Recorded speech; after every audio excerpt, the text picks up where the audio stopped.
Prince Naseem Hamed and Marco Antonio Barrera upcoming. Hamed, indeed a showman who is looking to play big here in his first time in Las Vegas, showing that he's got knockout power, but he'll be taking on the body pulverizing Mexican Marco Antonio Barrera.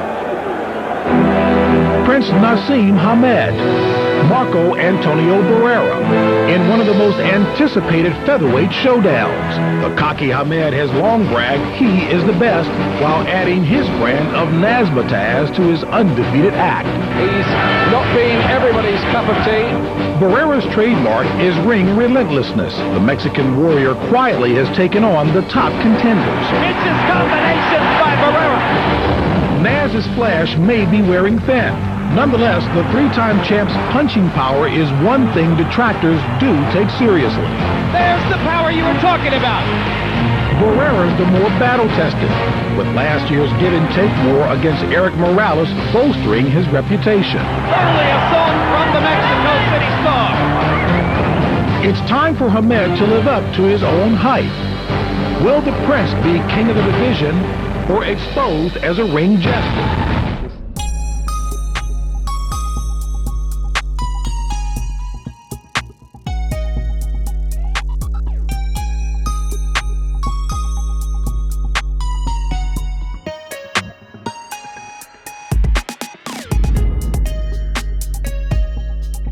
ナジーム・ハメドの35連勝を破る男、マルコ・アントニオ・バレラは強いベテラン選手として知られていましたが、アグレッシブなファイトスタイルで戦うため、試合でダメージを受けることも多かったです。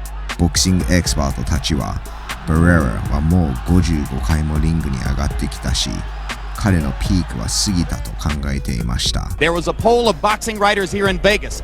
30 writers offered their opinions from both sides of the Atlantic. 28 of them picked Prince Naseem. Some people see and think that Barrera has had so many tough fights until now he's coming down to where he may be easier to beat than he used to be. Who you think will win the fight tonight and why? Well, I think definitely the Prince has more power, and I think the Prince is on his way up. Barrera is kind of maybe on his way down now. Not to take anything away from Barrera, he was a fine champion in his day. But right now, I think he's going one way and Hamed is going the other. So I don't really think he can take the punch that the Prince has to offer. If he does, however, get into the late rounds, Barrera could make it a good fight. Sanchez out on his feet again as Naz lands the left hand to the face and to the body. Naz laughing as Sanchez again slides down the front of him. Left, right. And once again, you see the awesome punching power of Prince Naseem Hamed. We'd like to let everyone know that Augie Sanchez is wide awake. He's fine, just as a medical precaution. He's been taken out. A round of applause. He can hear you, folks. Let's give him a hand. Referee Michael Ortega calls a halt to the bout at 2 minutes and 30 seconds of round number 4. The winner, and still the undefeated featherweight champion of the world, Prince Naseem Hamed. This is some kind of champion who sits and offers his title available, and all the contenders say no. It's unheard of, and for good reasons. He has power in both hands, and he has the eyes of an eagle. It's interesting, George. Traditionally, fighters with this kind of talent, they clear out their weight class and they move up seeking new opportunity and money. We talked to Naz yesterday about going to 130 to fight Floyd Mayweather Jr. or Diego Corrales, and he said, hey, wait a minute, haven't I moved up enough? It was a very interesting take because basically what he was saying is, my talents are maximized in this division. That's right, and I've never heard it said so cleverly. The guy said, look, I can do it good at this weight, why should I move up when I'm just what I want? The perfect power, perfect leg weight, everything. Why move? Every time I hit him the right hook, it really hurt him bad, and it's done, and that's what I'm telling you. Featherweights with Prince Naseem, when they get hit, it's a whole different story. When they get hit, it breaks the concentration and they get ready to get knocked out. I just hope that they're all safe. That's what I hope. I came to the ring as a champion, as a 5-year celebrating my reign, and that guy tried to destroy it. But Morales and Barrera will come 2001 when they want it.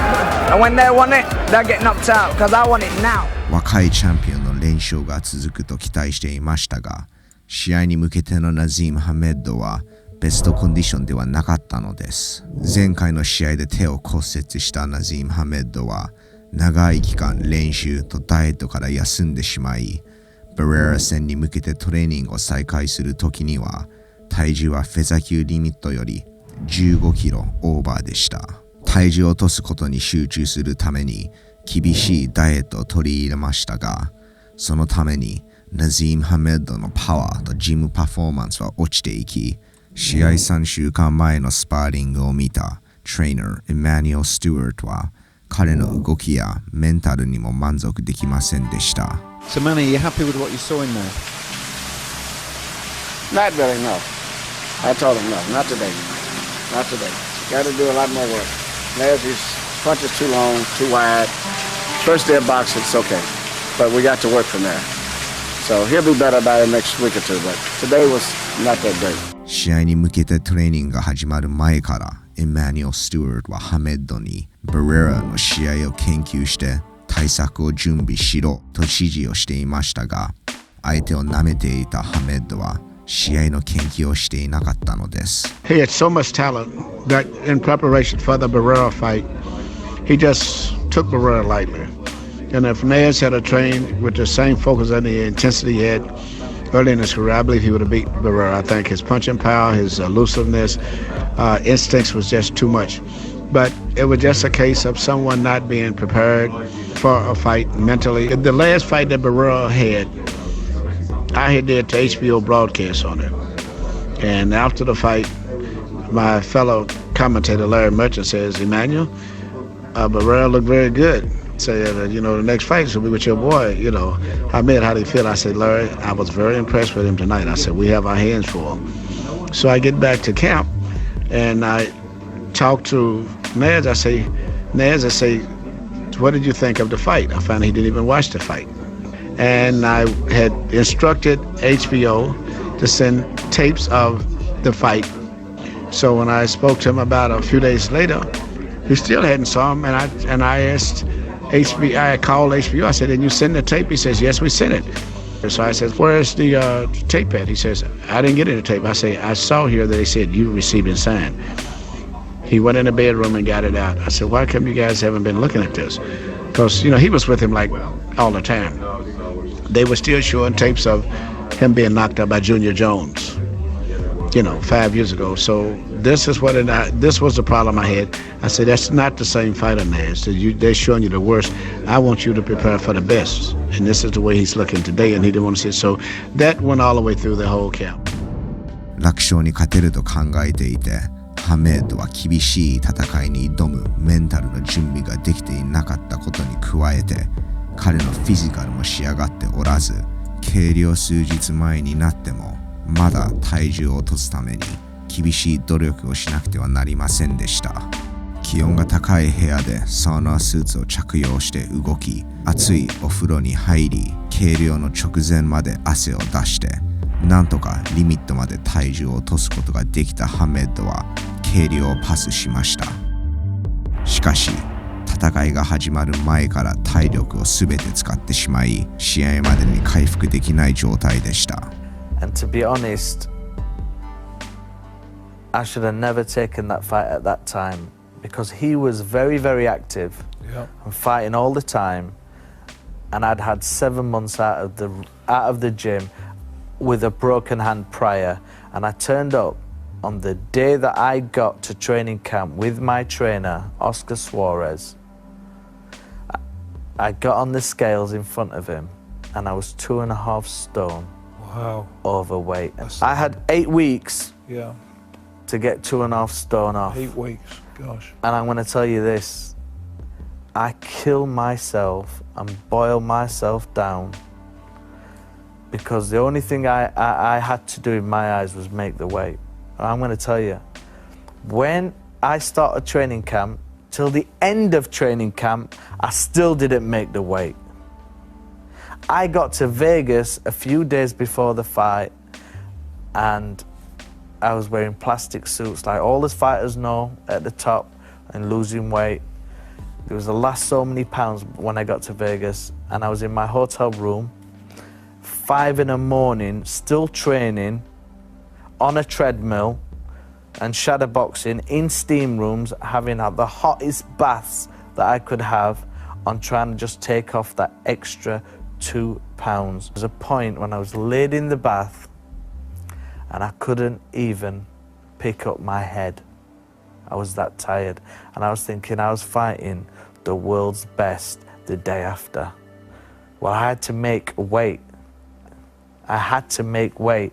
後になってナジーム・ハメドは試合を断るべきだったと言っていますが、当時のハメドは自分がベストなコンディションじゃなくてもバレラを倒せるという自信がありました。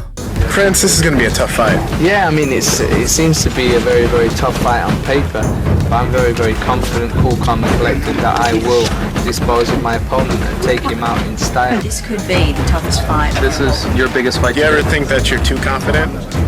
No, not at all. Everybody wants to see the fight. The fight's been on the horizon for over 5 years, so I'm prepared and I'm ready for it. We are inside the locker room of Prince Naseem Hamed. Prince, let's get right to it. You have been criticized in the past for not taking on the strongest of opposition, but tonight you definitely step up, taking on Marco Antonio Barrera. At what point did you decide you wanted to get in the ring with the best of the best? It's not me that decided that wanted to get in the ring with the best of the best. That's not happening. It's them that decided with me. I offered the fight with Barrera way before he took the fight, and he refused the fight. So you got you mixed up a little bit, you're a little bit confused with that. Them guys stepped up to the table after I offered it them, and when I did offer it them the first time, they refused, and now is the time it's going to happen because he's accepted, and all the rest of them cats, if they want it, they'll get it too. Your power is well documented, 31 knockouts in 35 fights. He says he's going to attack you, come out right away and try to attack your body. At what point will you do, from a defensive standpoint, what will you do to keep him off balance? Let him do whatever he wants to do. I believe in Allah, I'm a Muslim, and I'll be out there and I'll be ready to fight, and I'll be ready for anything and everything that he brings. I've basically got too much power for that boy, too much speed for that boy, and I'm going to prove it tonight that I'm the best featherweight in the whole world.